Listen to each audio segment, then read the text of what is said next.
I'm standing in my study, surrounded by books I've collected over 40 years.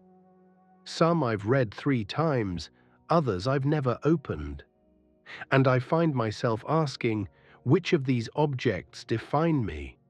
Which ones liberate me? And which ones have I been carrying like stones in my pockets, weighing down every step? Today we're told that less is more. That freedom lies in emptying our closets, our homes, our lives.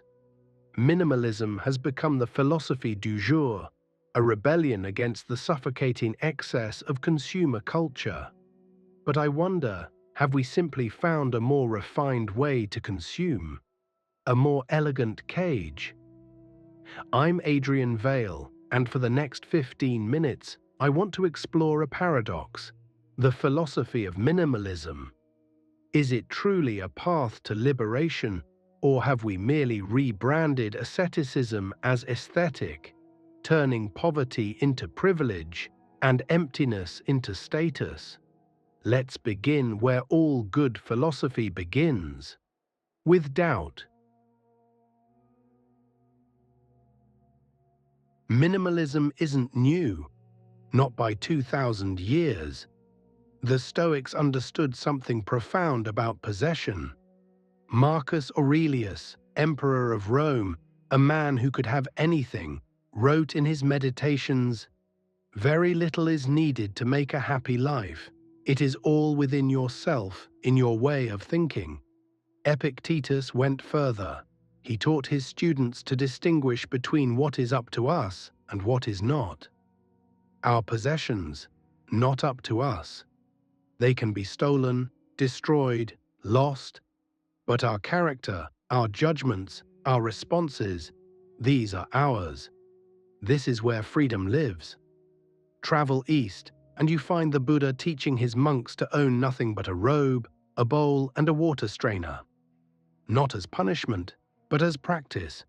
Each object we own, he suggested, owns a piece of us in return. It demands maintenance, protection, attention. The more we have, the more scattered we become. And then there's Thoreau, walking into the woods at Walden Pond in 1845. "A man is rich," he wrote, "in proportion to the number of things he can afford to let alone." He built a cabin for $28.12. He wanted to live deliberately, to strip life down to its essential facts. These weren't aesthetic choices, they were philosophical experiments, questions posed to existence itself. What do I actually need? What is the relationship between what I own and who I am? But here's where it gets interesting. None of these philosophers were really talking about things.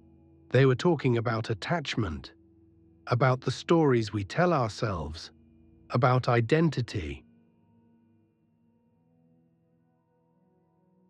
Fast forward to today. Open Instagram, search minimalism. What do you see? White walls, expensive furniture, just less of it. A single ceramic vase, probably costing $300.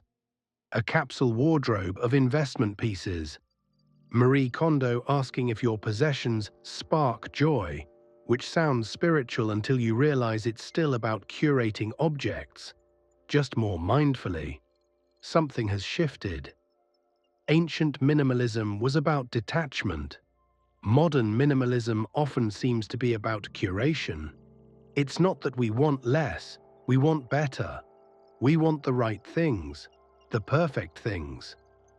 Things that signal our refined taste, our consciousness, our evolution beyond crass materialism.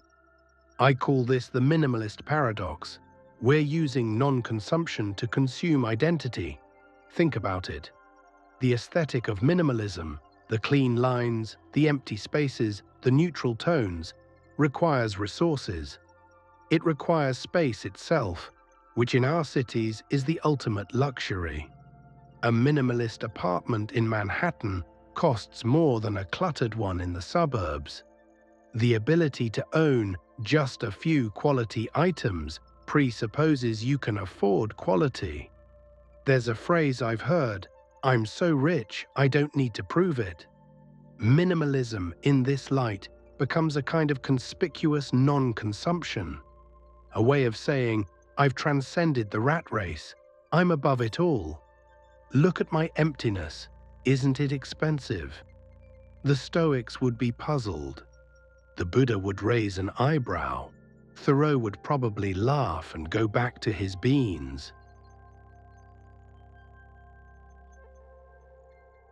But let's go deeper, because this isn't really about minimalism, it's about something more fundamental, the relationship between what we own and who we are. William James, the American philosopher and psychologist, wrote in 1890 that the self extends beyond the body. It includes all that he can call his clothes, his house, his family, his reputation. When these things flourish, we feel elevated. When they diminish, we feel diminished. This is uncomfortable to acknowledge. We like to think we're more than our possessions. But watch what happens when someone's house burns down, or their car is stolen, or they lose their job. There's a grief that goes beyond the practical. It's as if a part of them has been amputated. So here's the question: if our possessions are extensions of ourselves, what happens when we deliberately shed them? One possibility: we become more free, lighter, more ourselves. We discover that we don't need these prosthetics of identity. We can stand naked before existence and be enough. Another possibility: we simply transfer our identity to the act of not having. We become the minimalist. We curate an identity of non-identity. We're still building a self, just with different materials, with absence instead of presence, with restraint instead of abundance. The Zen masters have a saying, "If you meet the Buddha on the road, kill him." It means, don't cling even to enlightenment. Don't make a possession out of non-possession. But we do. God, how we do. I've met people who are more attached to their minimalism than others are to their collections, who speak with pride about how little they own, who judge those with cluttered homes, who've turned simplicity into a competition. This is the trap. The moment minimalism becomes part of your identity, you're no longer free. You're just imprisoned by a different set of rules. So where does this leave us? Is minimalism a fraud? A bourgeois affectation? A philosophy that's been gutted and sold back to us as lifestyle branding? Not necessarily. But we need to be honest about what we're doing. There's a difference between voluntary simplicity and enforced poverty. When Thoreau went to Walden, he could leave. He had family money, education, connections. His minimalism was a choice. For billions of people, having less isn't a philosophy, it's a condition. They're not decluttering, they're surviving. This matters, because when privileged people aestheticize poverty, when we romanticize living with less while having the safety net of more whenever we want it, we're engaging in a kind of philosophical tourism. We're visiting simplicity, not inhabiting it. The Stoics understood this. Seneca, one of the wealthiest men in Rome, would periodically live like a poor person, eating cheap food, wearing rough clothes, sleeping on a hard bed. But he called this practice, not identity. He was testing himself, not performing for others. And here's another critical point. Minimalism, as currently practiced, is often deeply individualistic. It's about my space, my peace, my freedom from clutter. But the Stoics, the Buddhists, Thoreau, they were all concerned with community, with justice, with how we live together.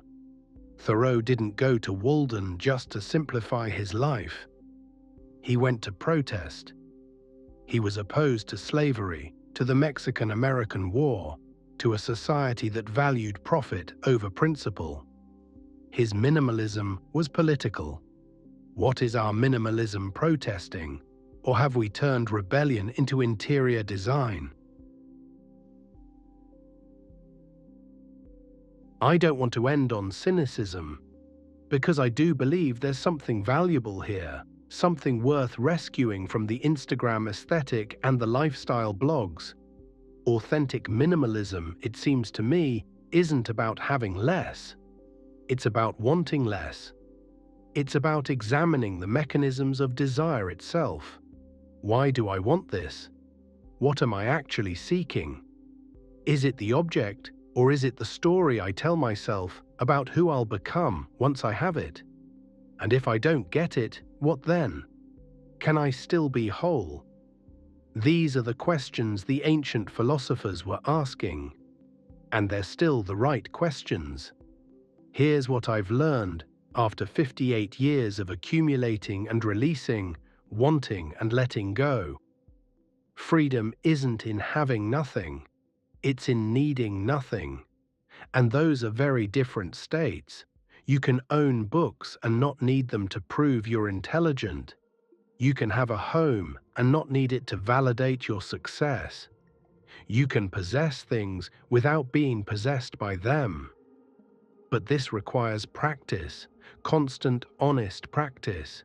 It requires catching yourself in the act of attachment, of noticing when you're using objects to fill a void that objects can't fill. And it requires humility. The humility to admit that you might be performing minimalism rather than practicing it. That your empty room might be just as much about ego as someone else's full one. So, is minimalism a rebellion against consumerism or a new form of consumption? The answer is, it depends. It depends on why you're doing it. It depends on whether you're seeking freedom or status.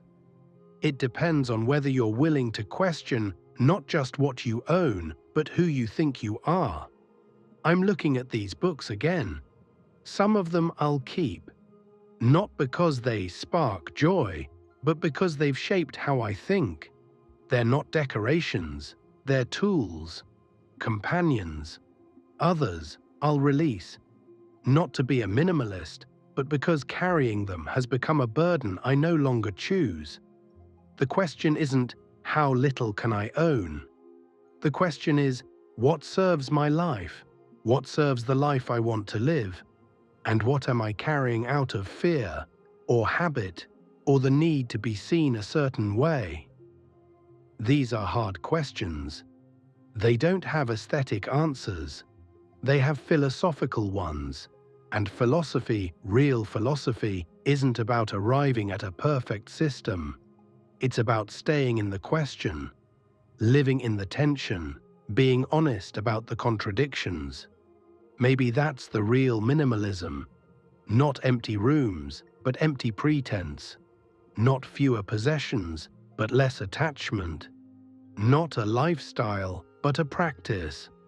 A daily returning to the question, what do I actually need to be free? I'm Adrian Vale. Thank you for thinking with me.